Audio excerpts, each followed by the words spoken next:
Okay, video number 2. I had to get out from the rain because it was starting to rain harder out there. Okay, so the car issues. I noticed a pattern right now, like this morning during meditation, because I asked a question within myself about,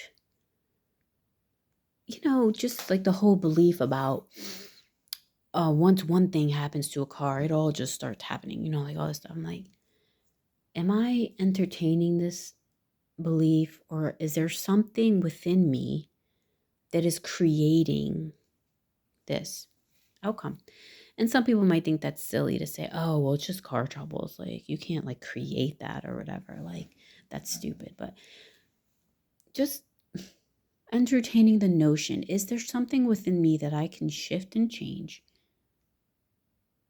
that will, is there something I need to shift and change essentially? You know what I mean? And I realized something. So I have in my notes here a quote from the Neville Goddard's book, Feeling is a Secret. The quote is, "To think feelingly on any state impresses it on the subconscious." Think feelingly. So I was noticing that when I had car trouble, when I have car issues, my brain does this connection. So it goes straight to this. Oh, I have car troubles. I feel vulnerable. Thank God I'm living here where I'm so close to buses and stores, and I'm so grateful for that, right? Wow, I thought, I am impressing on my subconscious the fact that I'm so grateful that I'm in this situation, like having this car issue, and that I'm so close to buses and stores and I can just walk places. And it just was creating this grateful attitude in me.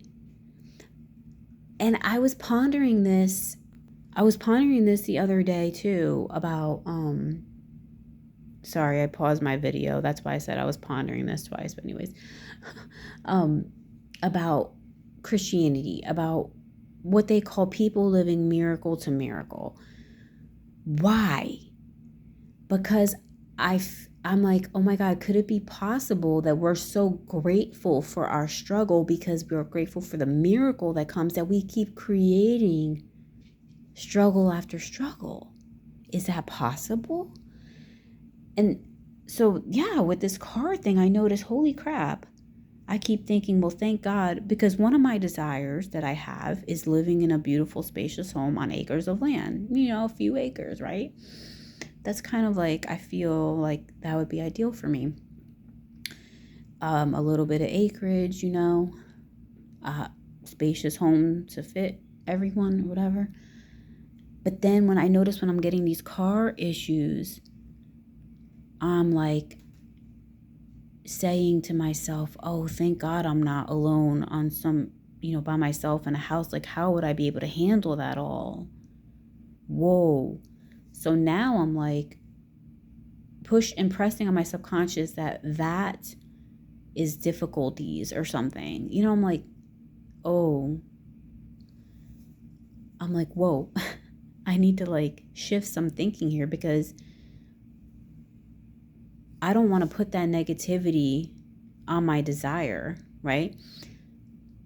I want to, and anyway, when I'm in that place and that manifests or come to pass, I want to believe that I'm going to be fully supported. And, if there are issues, which, that there are going to be solutions. Like, what I'm trying to say is basically I'm putting this emphasis on, I'm so glad that I'm living here where I'm at right now, because I'm so close to everything. So when I have car troubles, it triggers this whole like slew of like thoughts. And I'm like, wow, I think I'm working against myself. And it's not that like we shouldn't be grateful for like the solution or resolution of issues, but I think that like I was going even further deeper into it. Like, oh, I'm so thankful I live here, so these car issues like can keep me here because I'm so close to buses, and that makes me feel safe, and stores. I'm like, yikes.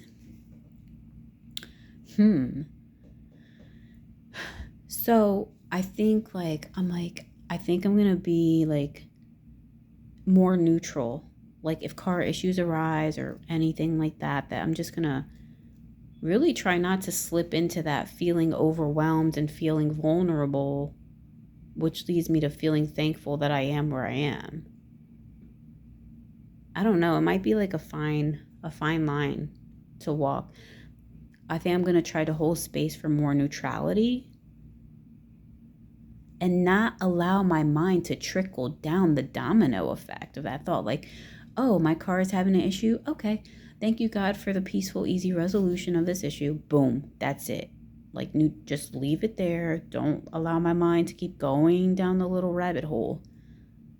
It's interesting how your mind wants to like make one connection after the other, and then all of a sudden, you started here and you're way down here in some negative arena and some negative imagination, and you're like, what the fuck, how did I end up here? How did my mind took this and said 1 plus 2 equals 5? It's like, oh my god, it's like, brain, calm down. And it happens so fast. All those like neural connections are like ping pong pom pom pom pom, and before you know it, you're like in this negative space. Oh my god. Anyways, that's my theory. That's just my theory. It's just a theory. It's like how Tim Grimes says, it's just like you have to just take these ideas and like chew on it and like integrate it within yourself and throw the spaghetti on the wall and just kind of see what happens, and that's kind of like what it is. I wrote here in my notes, excessive gratefulness for troubles and miracles out of those troubles impresses to the subconscious to continue to create those troubles. Again, that's my theory, and I'm not out here blaming people for their troubles. That's my personal theory that I'm thinking about. How gratefulness can kind of maybe even work against you in a way. That doesn't sound right, but just, yeah, like, I don't know. I guess we just have to watch out, or I just have to watch out for not letting my mind go down the rabbit hole. All right, guys. Comment below if you kind of agree or whatever, if you have thoughts about what I just said. Peace and have a great Sunday.